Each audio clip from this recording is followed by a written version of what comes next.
Doctor Yunus 5 বছর যদি থাকেন বিনা ভোটে, সেটা কি ভালো কাজ হবে? হবে না। অতএব প্রথম একটা জিনিস বুঝবেন, আমরা যে বলছি এই নির্বাচনের পর যারা আসবে তারা কি করবে, কথা ঠিক বলছেন, ক্ষোভের কথা ঠিক বলছেন, কিন্তু নির্বাচন ডিনাই করে আমরা দেশ চালাতে পারবো না। যদি গণতন্ত্রে বিশ্বাস করেন তাহলে নির্বাচনের কথা বলতে হবে, নির্বাচনের পক্ষে বলতে হবে। এখন আপনি যদি ভোট দেন তস্করকে, তো সে ক্ষমতায় গিয়ে তো তস্কর বৃত্তি করবে। আপনি যদি চোরকে ভোট দেন তাহলে সে ক্ষমতা গিয়ে চুরি করবে, তার জন্য তো তাকে দোষ দিতে পারবেন না। অতএব ঠিক করেন আমরা ভোট দেব, কিন্তু চোর, তস্কর, গুন্ডা, বদমাশ, লুটেরা এদের ভোট দেব না। ক্যাম্পেইন করলে সেইটা করেন, না হলে নির্বাচনের বিরুদ্ধে বললে কিন্তু আপনার কোনো লাভ হবে না, বরঞ্চ নিজের পায়ে কুড়াল মারবেন। নাহলে আর্মি আসবে।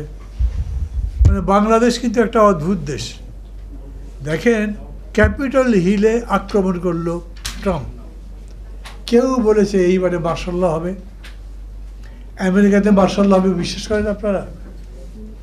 ইন্ডিয়াতে মার্শাল ল হতে পারে মনে করেন? কিন্তু বাংলাদেশের মানুষ মনে হয় যে অপেক্ষা করে কবে আর্মি আসবে। কালচারে, চিন্তাতে কত বড় পার্থক্য।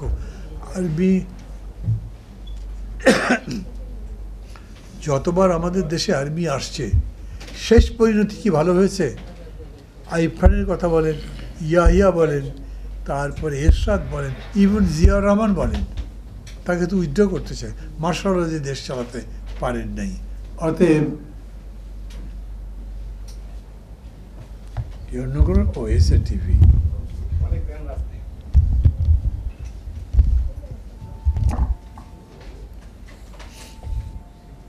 কি বলছিল? মার্শাল লর কথা বলছেন। অতএব যাই করি আমরা মার্শাল লর ক্ষেত্রে প্রস্তুত করতে চাই না। আমরা অনির্বাচিত সরকারের দীর্ঘস্থায়ী হওয়ার কথা বলতে চাই না। ডক্টর ইউনূস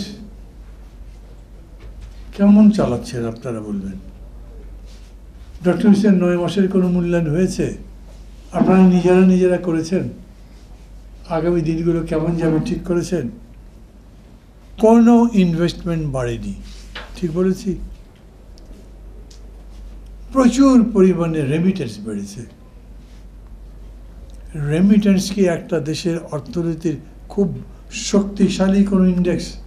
এটা একটা ভালো জিনিস, খুশির খবর, কিন্তু শুধু রেমিটেন্স বাড়লে দেশের উন্নতি হওয়ার তো প্রশ্ন আসে না। আপনার ইনভেস্টমেন্ট বাড়তে হবে। আমাদের অর্থনীতির বাকি যে সমস্ত ইন্ডেক্স আছে সেগুলো কিন্তু খুব বেশি স্ট্রং এখন পর্যন্ত। এই যে সবাই আন্দোলন করছে, এই সবগুলো কি আওয়ামী লীগের দোষর নাকি? এই যে পল্লী বিদ্যুতের, এগুলো সব আওয়ামী লীগের দোষর? এখানে সেক্রেটারিয়েটে যারা আন্দোলন করছে আওয়ামী লীগের দোষর? এরকম তো বলতে পারবেন না। সবাইকে আওয়ামী লীগের দোষর বললে, আওয়ামী লীগ যেরকম সবাইকে রাজাকার বলতো, শেষ পর্যন্ত সবাই স্লোগান দিয়েছে আমরা সবাই রাজাকার। তো এটা এরকম হবে? তো এরকম করে দোষারোপ করা যাবে না।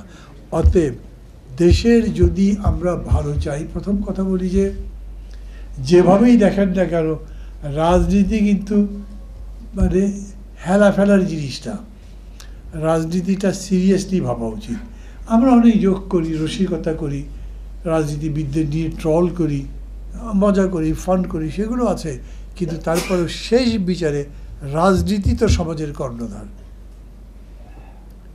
রাজনীতি হচ্ছে সমস্ত কিছুর নিয়ন্ত্রক। ইভেন একটা প্লেয়ারের ভবিষ্যৎ নির্ভর করে ভালো রাজনীতির উপরে। কেউ যদি মনে করে যে না, সাকিব আল হাসানকে খেলতে দেব না, তো খেলতে পারবে, ওর লাইফই শেষ হয়ে যাবে। খুবই ভালো একজন গায়ক, যেমন পাকিস্তানে ছিল মেহেদী হাসান, সরকারের রোশানলে পড়ে মেহেদী হাসানের গানই বন্ধ হয়ে গেছিল। এইরকম সংস্কৃতি বলেন, সাহিত্য বলেন, অর্থনীতি বলেন, ক্রীড়া বলেন, সব কিছু শেষ পর্যন্ত নিয়ন্ত্রণ করে রাজনীতি। অতএব রাজনীতি গুণগতভাবে উন্নত হতেই হবে। তো গুণগতভাবে উন্নত যদি করতে যান, তাহলে তার সম্পর্কে আপনার ধারণা, জ্ঞানও স্পষ্ট থাকতে হবে। সেই ব্যাপারে আপনি বলতে যেতে পারেন, যাতে সেটা নির্মাণ করবার কাজে আপনার নিজের ভূমিকা থাকে। সেরকম করে নিজেকে তৈরি করেন। অনেক জ্ঞানের দরকার নাই তো, কারণ রাজনীতি হচ্ছে আপনার প্রতিদিনকার চলাফেরা, রাজনীতি হচ্ছে আপনার প্রতিদিনের আচরণ উচ্চারণ, রাজনীতি আপনার প্রতিদিনের আকাঙ্ক্ষা এবং তার বাস্তবায়ন অথবা ব্যর্থতা। এরকম করে যদি দেখেন তাহলে গ্রামের একটা সাধারণ কৃষক সেও রাজনীতি বোঝে। কেন? তার পণ্যের মূল্য যদি না পায় তাহলে that is not a good government. মানে এই রকম করে রাজনীতি বোঝা কিন্তু অত কঠিন কোনো বিষয় নয়, আমরা কঠিন করে ফেললাম। আমি কিন্তু মাঝে মাঝে বলি, আমি যেমন বলি ভাই, খুব সরাসরি বলি, এখন যারা ক্ষমতায় আছেন তারা হলেন ভালো বন্ধু মিশে। বিভিন্ন পলিটিক্যাল পার্টিগুলো সব যখন বলে এই সরকারকে আমরা সমর্থন করি, তখন আমি বলি কিন্তু আনকন্ডিশনাল নয়।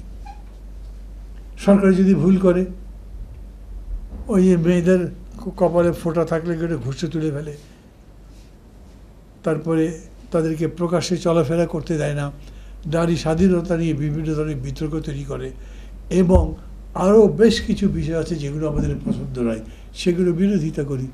ওইখানে করিডোর দিতে চাই, পছন্দ করি না। চট্টগ্রাম পোর্ট দিয়ে দেবেন, কী রকম দেবেন, কাকে দেবেন, কী শর্তের ভিত্তিতে দেবেন, একটু কথাবার্তা বলেন, বুঝি, তাছাড়া হবে না। এই কথাগুলো আমাদের বলবার অধিকার আছে, এবং সেটা বললেই কাউকে ভালো কিংবা খারাপ বলা হয় না, কিন্তু আবার জাজমেন্ট করবার রাইট সবসময় আছে। আমি চিন্তা করে দেখতে পারি সরকারটা ভালোটা কি মন্দ।